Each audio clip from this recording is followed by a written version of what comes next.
Hey, everybody, this is Phil Town. And this is Danielle Town. Welcome to the InvestED podcast. You guys know what we do.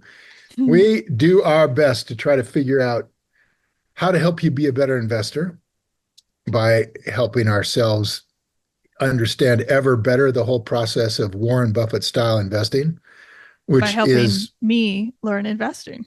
and helping Danielle learn investing. We've been doing That's this my for goal. a while. Yeah, and what I can tell you from personal experience and from investing, what is that? Nine figures amounts of money. This stuff works. It absolutely works. And it is sort of happenstance that we decided to create a podcast around this whole idea because I think mostly people who know how to do investing don't spend a lot of time telling other people how to do what they do. Yeah, that's true. Um, but we're here doing it, and it's become a really cool way for my daughter and I to spend time together. I love doing that with you, Danielle, Oh, me too. because she I lives like in this little Zurich, intro to everybody who's never who's listened to been us with us for before. 8 years, and they already know all this stuff. All right, well, let's deal with that. um, well, it's Thanksgiving. We are almost Thanksgiving week in the US, which is a lovely time to all get together. mm, And mm. hopefully people are getting together with people they love or having a beautiful day all alone, whatever makes you happy and floats your boat. And we were just having a chat before we started about a friend of mine who's coming to visit from the US to Zurich for a couple days before her a meeting that she has in Europe. And I randomly said, "Oh, this is the company that she works for." And you immediately said, "Oh, is it public?" I was like, I have literally never thought about that because she's worked there for a long time and it just has been in the background. It's not Well, been like describe it. a. First, you described it a little bit, and it intrigued me. So So, should I describe say it. what the company is? I think Yeah, it's say, fine. say how I you have said it to me. zero information about this company to the point where I forgot the name of it. Um, so don't listen to me on anything as though I actually know anything about this company besides what is on the internet. Um, yeah, so it's like this company that makes medical products for blood draws and blood donations in particular. Like they make like the bags that hold your blood when you give blood. And I think they make a lot of the other things that go along with that. So they sell worldwide, and obviously what they do is very important. And I think they have like have no idea about this, but I think they kind of have like no competition, or they have small company competition. That's what triggered my interest. Yeah, I never really, yeah, but I mean, I think it's like at least the leader in its field from what I've heard. So it's called Terumo, Terumo, and it's a Japanese company that has offices in the US and Europe, and that's what they do. I just Yeah, love, by the way, how there's always a company behind everything that we use, and we don't think about that at all. Like it has never occurred to me to sit there and that I've been sitting in the doctor's office a lot, and I've not given blood. I've had a lot of blood taken. I've never given a second thought to who makes the little hose that my blood goes into, but somebody makes that. somebody And does. and that somebody is probably the best in its field and they've cornered the market and everybody trusts that. Like Yeah, fascinating. yeah, yeah. Fascinating. And so, a couple of things really trigger me when I hear because everybody works for somebody, right? So I don't constantly go, "Well, are you public?" It's like, But the thing is although I probably actually do because good. I think it's fun, but rarely is there like it's always like a new thing. Like, oh, here's this new company I'm working for.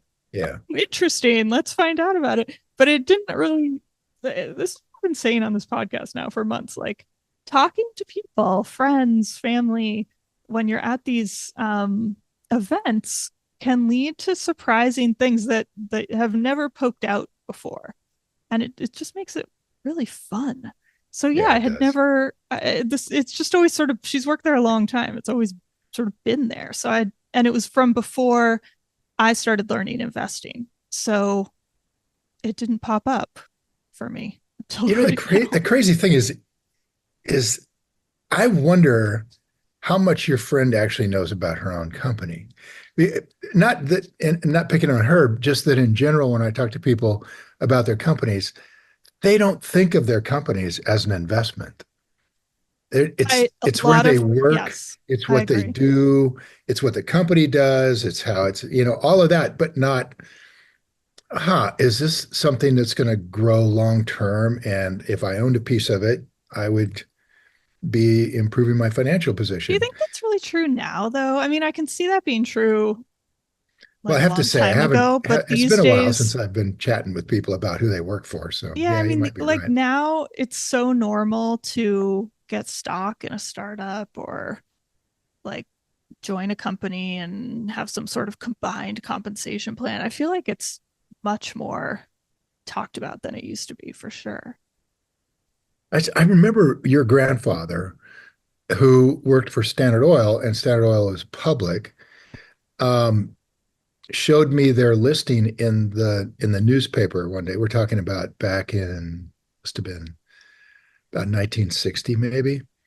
And here's this really, really horrible looking page of quotations in, 3/8 of a stock share, kind of, Oh, or 3/8 of a penny rather. And it's yeah. just like, oh man, what is this?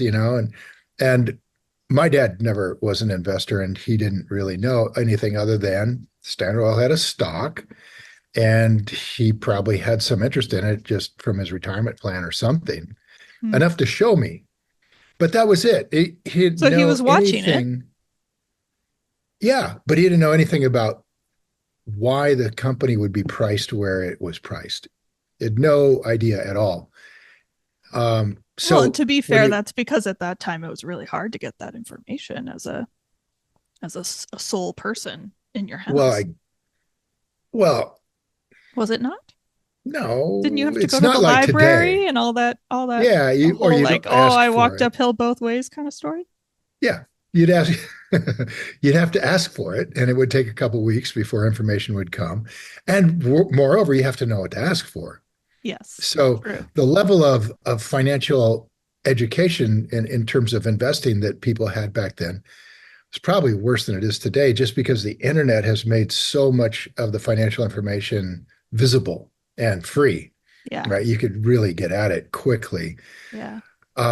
But in general, I think most people don't really know enough about investing to know how to look at their company as an investment, even if they think about it a little bit.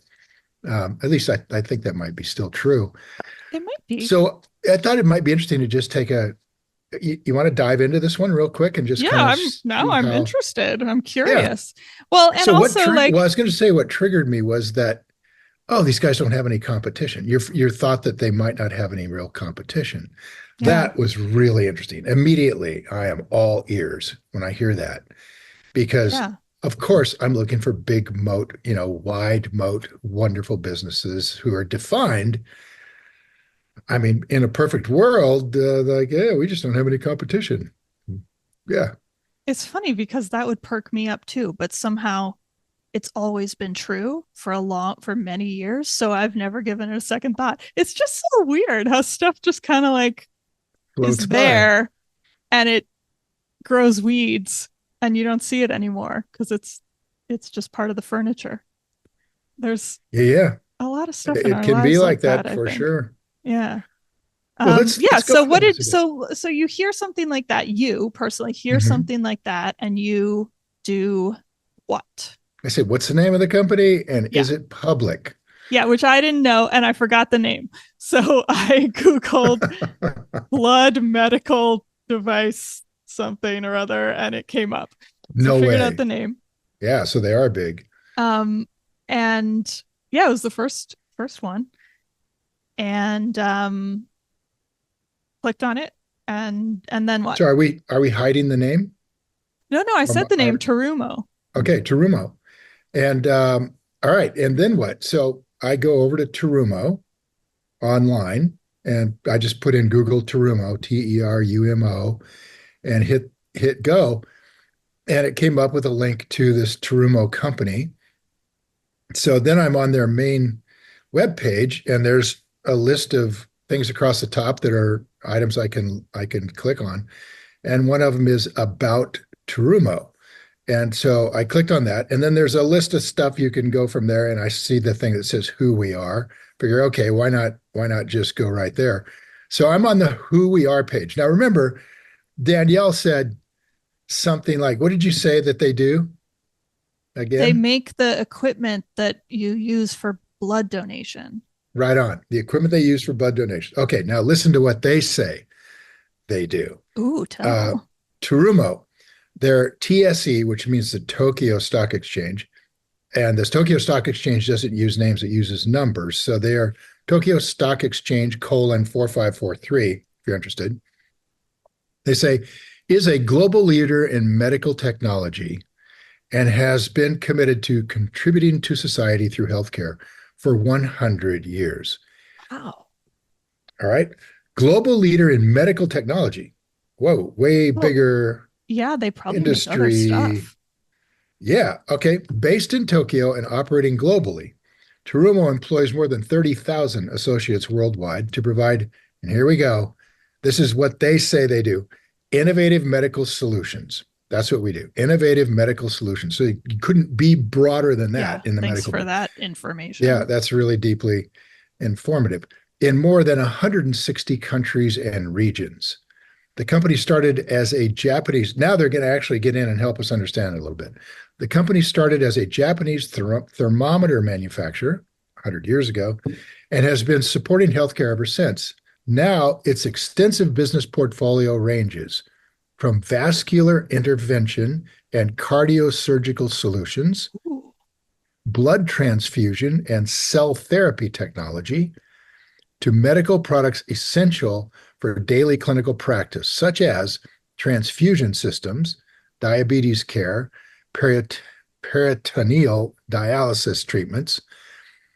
Terumo will further strive to be a value to patients, medical professionals, and society at large. So that's how they describe themselves. And that's a lot bigger than we make medical bags, sort of like Way, whatever way, that way, was. way bigger. Way, way, way, way, way, way, way, way Which doesn't bigger, surprise me because, of course, my information is limited. I couldn't even limited. remember the name. Sure.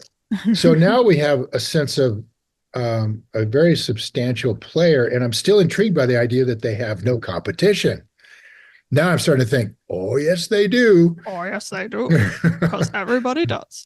Yeah, Um, a lot of people in maybe those maybe fields. in like that one little area of like the bags. The Nobody else bags, does that. But they own everywhere it, else, there's plenty of stem cell competition. right on. Okay, so now what? Right? What we do next? Well, You know? so I'm curious because you went straight to the website, but that's Yep. because I explained what they did very poorly and limitedly, and you needed to figure it out. So what I did was Google, once I figured out the name, Terumo stock, because you asked me if it was public and I didn't know. Right So on. that's how I tried to find out, and it popped up on the Japanese stock on the Tokyo Stock Exchange. So I knew two things: it's public and it's Japanese. Yep. And then Google gave me some very basic info here, like its market cap and volume and PE ratio, and that's that. Okay, so here Now I am staring at this chart. I'm going to add one more thing, and that is I just Googled this as well, Terumo stock, and I got a little more information that you may not have gotten out of Switzerland, and that is that Terumo has an ADR in the U.S. stock markets. Oh, well, I wasn't So looking, but yeah, I it mean, it oh, is like that's what popped up for you. yeah, it Oh, actually yeah, that's has a interesting. U.S. dollar designated U.S. dollar price, and it can be traded on the U.S. stock markets. Doesn't say which market specifically, but that really doesn't matter that much. Your US broker will be happy to handle that. And so when I see that, I just click on max to see what's the longest range that these guys have been in ADR in the US markets. And it goes clear back to This is Max on the 2009. chart of Mhm. trading. Yep, Okay. max on the chart of trading. It'd be great someday if we evolve our broadcast and we can put up slides like that. That'd be neat. It But doesn't really for work right now, for podcasts. No video. They do it at the All In podcast, which is once a week. Now those guys are billionaires, but besides And that, somehow you magically get pictures on your audio no, no, you watch it because on they're YouTube. billionaires. They've been. You watch the podcast on YouTube, which is where Joe Ah, Rogan is. It is also where we are, by the way. yeah, You can we watch are. We us do the there. YouTubing. We do Yeah. record ourselves, So instead of unfortunately. just looking at us, you could actually see I was some helpful anti, but things. we decided to do it. I Yeah, don't I know. think Do you it's think good. it's something I thought about a few times? Do you think our content is different when we video ourselves and put that out? Or do you think it's exactly the No, same? I think it's the same.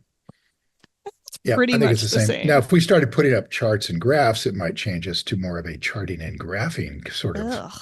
Yeah, might no, get into that thank a you. little more.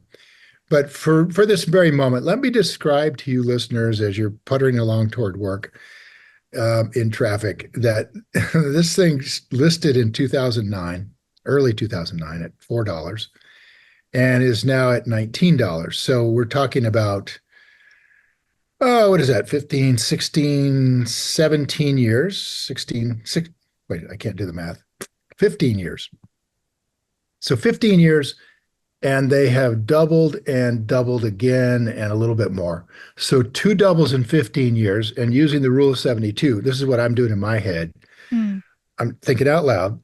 I Hmm. would go, okay, well, they went from, what is it, $4 and some change, or what, I guess it's important to know.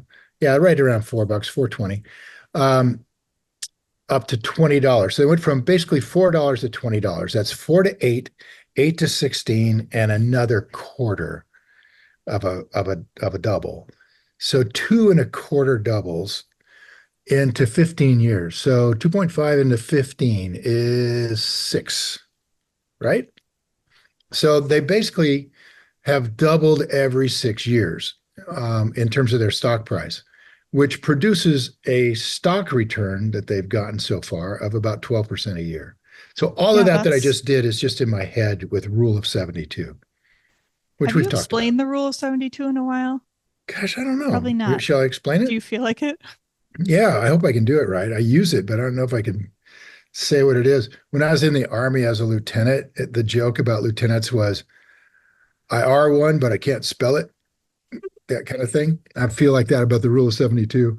I can use it, Lieutenant but I don't know if I can is define hard it. to spell. That is true. So the way it works is that you figure out how, start with the way I just did. You have a price of $4 and it went over a period of time to $20. So you don't worry about how much time yet. You just go, how many times did four double? So you can't just divide four into 20 and get five. That's not doubling. Four doubling means it goes from 4 to 8, and then it has to double, which is 8 to 16. And then it can't double again because that'd put you at 32, and it's only at 20. So that's where a quarter of a double comes in. The next double would be $16. So it's How does two that times. relate to It's 72? right. So it's two and a quarter doubles over a period of 15 years. Okay. Two and a quarter doubles over 15 years. So what that means is that they're just divide 2.5 into 15, and it tells you how many years for each incremental double. Okay, sure. You with me Yeah, so far? yeah. Okay. So now I know how long it took to double once. Uh-huh.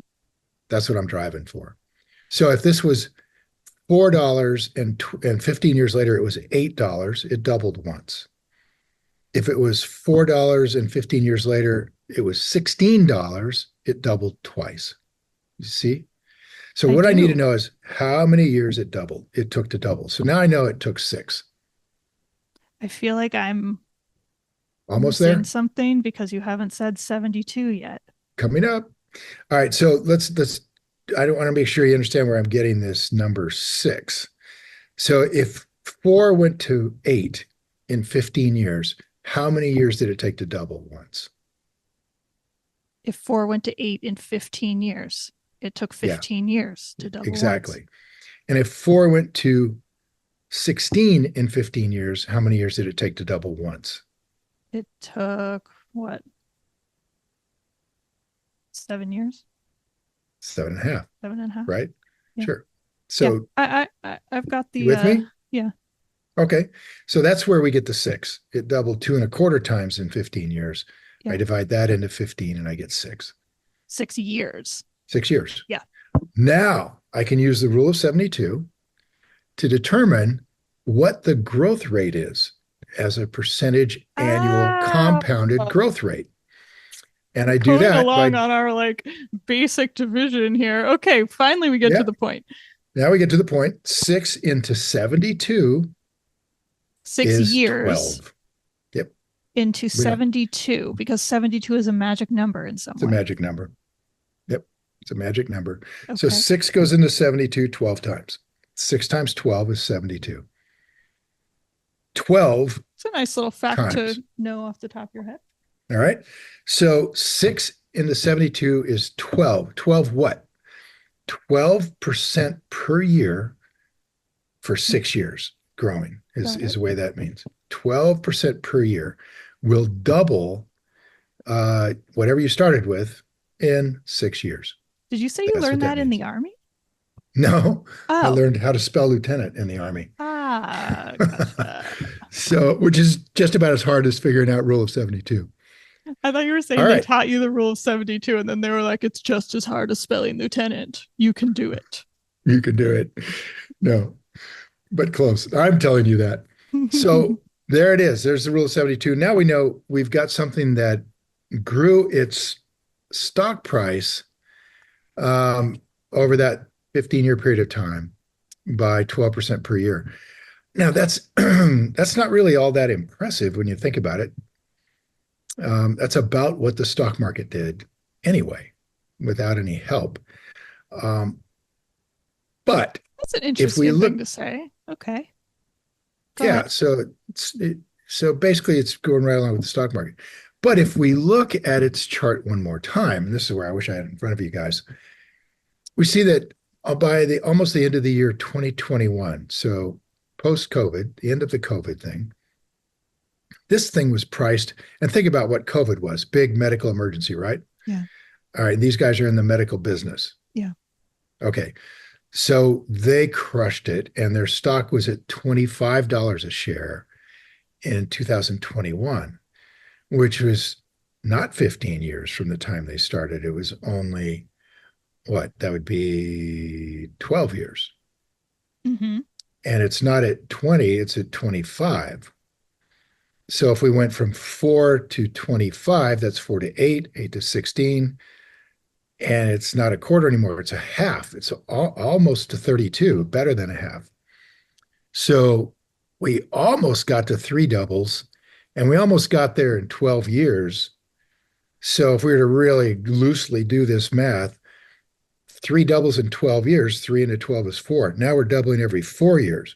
4 into 72 is 18% compounded.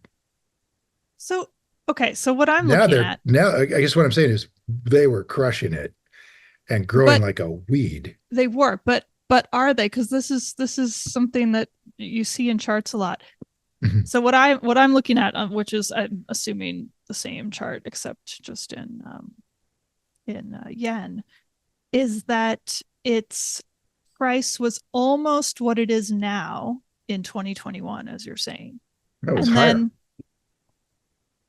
I don't know, mine's showing pretty much roughly the same. Um, Mhm. and then it goes down, bounces Mhm. around Mhm. below that peak, and Mhm. then back up to where we are now, which is again higher or whatever you 20 just said. bucks. Right. Um, so in a way, you could say the last 3 years have been zero growth. Zero.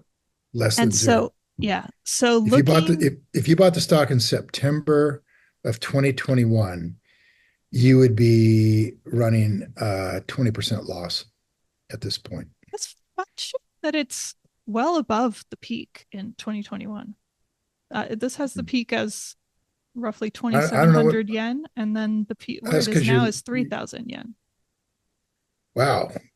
Well, Yeah. there's an arbitrage opportunity right there because the ADR is in dollars and it Well, shows a And to be fair, this Make it happened to me wow. before with these Google charts. They're not that great. So they're Yeah. not very detailed. So it totally could be. We'll see. We'll see if the what I just said there about arbitrage means that if in the Japanese stock market, pricing this in yen is, oh, you may have a currency issue going on here as well. But anyway, what I was going to say is that the market should be pricing this the same the year round because they're all looking at the same asset. But the difference can be the currency. Mm-hmm. In other words, if the currency is Yeah. falling against the dollar or something And the like that, yen's then done badly in the no, last that few shouldn't years. shouldn't change it at all. I would be very curious that it wasn't the same market. Okay, I so would not rely on these Google charts. yeah, fair Full enough. stop. Like I've done that before and gotten burned because they're just wrong sometimes. Not that they're Yeah, I hear you. wrong, but they're showing information that is incomplete. Um, I love playing with charts too, though, Danielle. And we haven't really talked about it all that much, but I'm just looking at this chart of growth, prior to COVID, and then they had this COVID explosion, and now it's like they're back on the same trajectory yeah, exactly. So that they that's my would have question. been. Okay. So what I see is a company that had an let's this you can argue with this word, an artificial rise, Hmm. and then it I would argue fell that's right. back to pretty much where it should have been, and everybody overcorrected, and Below, now yeah, it's below. coming back. Hmm. And so what I see actually, like if you were to just even out all the little squiggles, is pretty steady growth actually. Yeah, uh me too. Straight since 2005. Yeah, So I totally agree. And so it's growing when you at figure out the 12% a growth, year. yeah, exactly. So when you figure out the growth rate, that's my question to you is like, do you say, okay, well, this little bit it went nowhere, so I'm just not going to count that? Or this little bit it went nowhere, that's very important. These years happened. Of course I count that.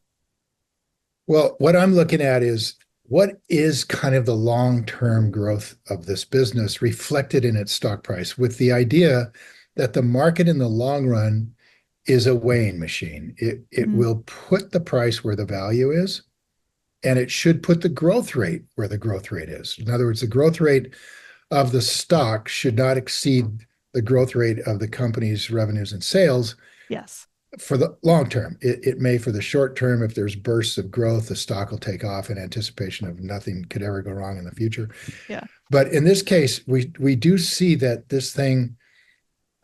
What I do is I sort of draw a line through the peaks and the valleys. I just cut through them, looking to see if I can kind of get the trajectory right. And oh man, we built some tools that help do this that are just spectacular. I'll show them. They're not built yet. I'll show them to you here in a couple of months. Okay. And so that they will give you, and the tools will tell you what level of accurate predictability that the chart is that you created. So in other words, if I played around with this stock Terumo on our tool set, I would play around with it until I got an 85 or a 90 score on predictability, and it would give me that growth number. In this case, I'm pretty sure it would be a very high score, 90% plus, and it would be around 12%. So the answer is yeah, it can be a little more sophisticated than just kind of drawing a line through the chart, but it doesn't have to be. On this company, this would be easy to do. It's interesting because like back when we were really into the weeds of valuation, what you taught me about picking the growth rate was basically remember our windage Mm-hmm. term. Windage. Mm-hmm. You got Great to have term. windage, and which means like you got to be ready for things to kind of go back and forth, and you pick Mm-hmm. what seems pretty much right, which That's it. obviously is a deeply subjective number. It is right. So what you're saying is like you're trying to basically get AI or a computer or some data around that windage number. Yeah, around the windage number. Exactly what we're doing on there is, let's say we've got Have 15 you years of found that data. that's actually helpful? Like it actually Oh gives you yeah, yeah. something different Oh than you yeah. thought, Yeah, yeah, and it yeah. changed your mind about a growth rate? Yes. Oh, shoot. That's scary, isn't it? Because of the predictability quality that wasn't there before. So you can see 15 years of data on, let's say, earnings per share, and this tool comes back and tells you that the reliability of that number, let's say it comes back at 10% a year, the reliability of that number is 40%. Mhm. So it immediately tells you that there's so much variability in those numbers that that 10% could be 7%, it could be 12%, Right. it could be a lot of things, and that putting it at 10% has a very low reliability. So what you can do on Is this it based tool, on past consistency? no, it is not, it is based on an analysis of the scatter. Well, okay, you could say it's past consistency, sure, Hmm. because it's how scattered and volatile are these numbers Yeah. in effect, right? Yeah. So you're looking at essentially volatility of internal numbers as opposed to a stock price. Yeah, that makes sense. And so you try to take the, so what you do subjectively, take out the outliers, Hmm. just get rid of them. Get, in other words, see if you're left with enough data points that you can get a reliability number, and that reliability number is high enough that you could say, yeah, this ballpark where they probably have been in this range.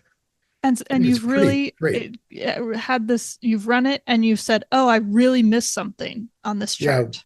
and we've been using this thing for months, But actually like, over a year but now. like, what kind of thing would you miss? Just getting the growth rate more realistic. No, that's what I'm asking. How on earth would you miss Well, something like that so wrongly, so it's when off? you're just looking at numbers, think about how hard it is to just see a number in your head relative to another string of numbers that are all in billions of dollars. Oh, because you're using financial statements. It's Hmm. not just one chart. Gotcha. Right, right. So essentially, we're charting things that nobody's charted, and we're getting information that are really is good out of it. So I really like it. I'll show you this in a couple of Has it months. been good?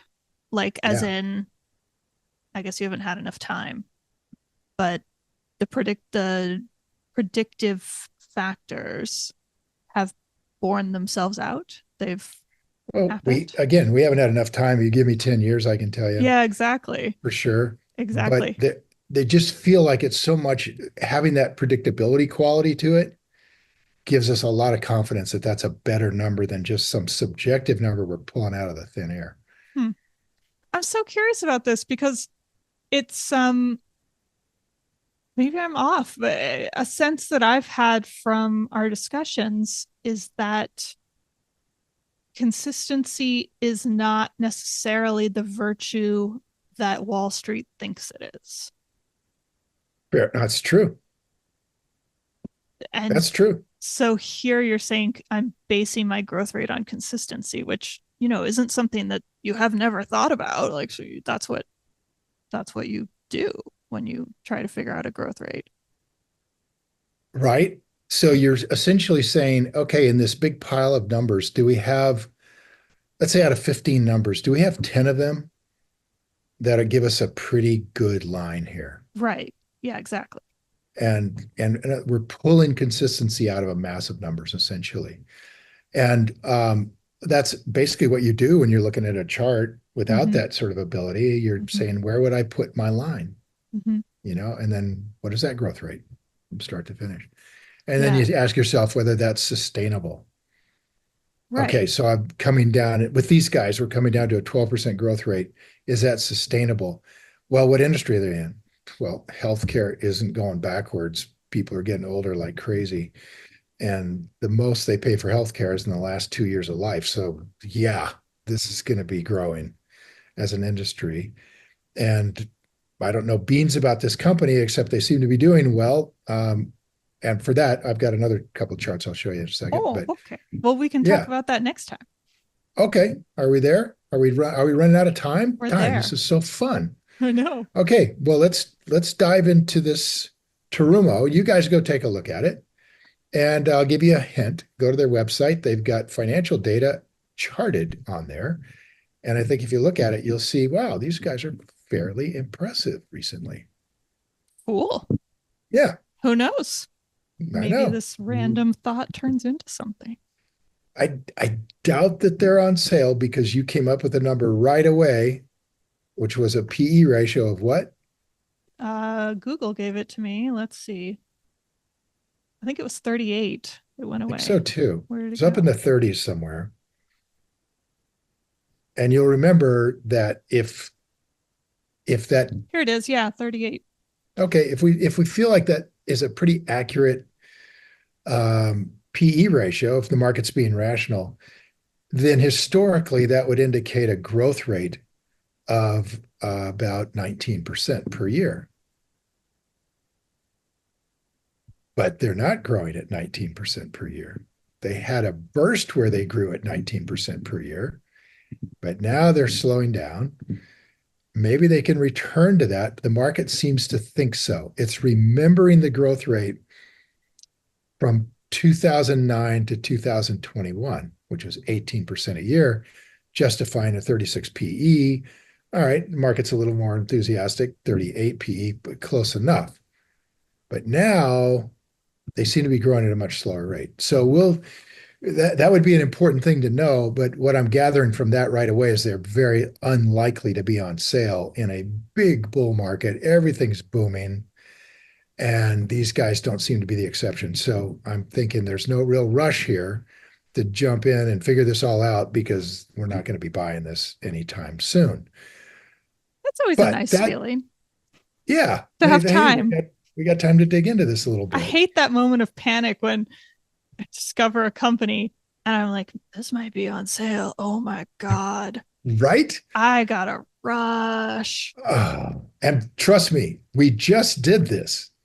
One of the guys came in with this company and said, "I really think this is on sale. It's only gone public 18 months ago, but they have a long track record as a private company, and they are paralleling another public company. We can extrapolate from that one." He did some fairly sophisticated analysis, but we were plodding along in our way, right? Like we're Mm-hmm. pulling a wagon and it's a Mm-hmm. 50-year job to get across the country. So we're just slugging That was away. very specific. And here, what should have happened on hindsight is he should have got on a plane and gone out there. As soon as you realize this is probably way on sale and underappreciated, get on a plane and get out there because there's things you need to see on the ground that you absolutely have What to is look at. there? I can't say because I don't want to talk about No, this no, but company because it might go back down again. I want to buy when you it. say get out there, get out where? The headquarters? Yeah, get What's out to the there? headquarters, get out where they do business, Okay. get out there and take a look at it. Talk to people, talk to competitors, right? Doing that work Yeah, yeah, yeah. has to happen. He didn't do it quickly enough. And 2 months after he started the research, the company doubled. Oh God. And you just go, oh man, we had Two this months is a one. good amount of time, I will say. There was That's plenty of time. There was time to do yeah. it. Yeah, he learned a good lesson from that one. If Oof, if that's it's looks rough. like it might be on fire, it's probably on fire. Treat it like it is. And that Yeah. fire is going to go out. I don't think It's a these slow movements are going to exist anymore in this market where people are paying attention, where information is fast. I don't think it's going yeah. to these old stories of like I discovered, this oil company, and 3 years later I bought it, and then 50 years later it did amazing. Like that's just it's just not happening anymore. Actually, you're absolutely right. It's not happening anymore, except in the oil field business. It seems to be seems to be happening there still. Like an example would be Occidental Petroleum. Buffett bought it at 58 2 years ago. 58, 59. He's been buying it. He owns 30% of the company now. Big position in the company. And it's selling for $50 right now, 2 years later. So sometimes they just So don't go anywhere because that's tied to the price of oil. and oil came down. Yeah, So I anyway, picked oil because that's my imagination of an old I know man it's in so cute. 1935 being like, "Whoa, what should I buy?" Now, on the other hand, but that story about my dad with Standard Oil, one of the things that turned me off about it is I was looking at this when I was 12. By the time I was 14, the price was exactly where it was when I was 12. And I was like, why would anybody do this? Who figured that out even as a young kid? You never told me Yeah. that. Yep. Crazy. Okay, we got to All stop. right, honey. Thanks, Yep. Time to everybody. go. Yep. Time to go play. See ya.